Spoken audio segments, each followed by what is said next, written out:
employ ang kapangyarihan ng NBI because I know the NBI, galing din po ako sa NBI noong panahon ni Mayor Fred Lim nung naging director siya.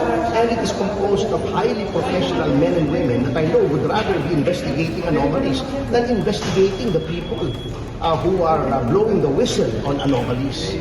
So yun po ang aming pakay po dito.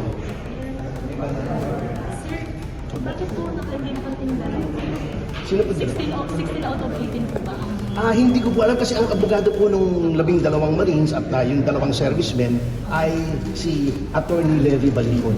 Sir, bakit harassment tawagin ninyo itong action ng NBI na isang ina yung inipunayan? Bakit naman sila sinabi na, di ba? Bakit background investigation na parang sila pa rin question, di ba? Bakit hindi yung mga itinulok?